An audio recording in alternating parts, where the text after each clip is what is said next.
Vous avez envie de vous sucrer le bec? Le temps des sucres est enfin arrivé.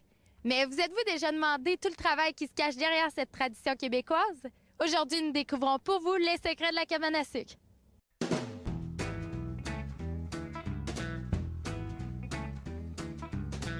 L'origine de la cabane à sucre remonte aux Amérindiens qui récoltaient l'eau d'érable à l'aide des tomahawks bien avant l'arrivée des colons français.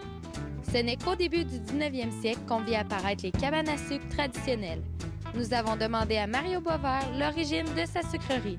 La cabane à sucre a commencé en 1967. Mes grands-parents ont parti ça.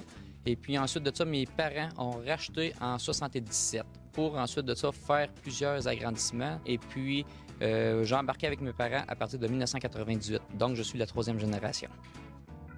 Saviez-vous qu'il existe plus de 200 espèces d'érable et que 80% de la production mondiale de sirop d'érable provient du Québec? Quelles sont les différentes étapes pour fabriquer le sirop d'érable? D'abord, pour commencer, il faut entoyer nos érables au mois de février. Nous autres, on commence au mois de février. Et puis, il faut que la température soit adéquate. Disons qu'il faut qu'il fasse chaud dans le jour, mettons plus 5 Celsius, puis il faut qu'il gèle la nuit. Ensuite, quand que la température convient, les érables coulent. Autrement dit, la sève coule dans nos tuyaux. Là, on a des pompes qui siphonnent l'eau d'érable. Ça s'en va d'une station de pompage. Ensuite, j'ai une autre pompe qui remonte l'eau ici, dans un bassin, et on passe ça dans l'appareil. Autrement dit, la première étape, on passe l'eau d'érable dans le séparateur à eau d'érable.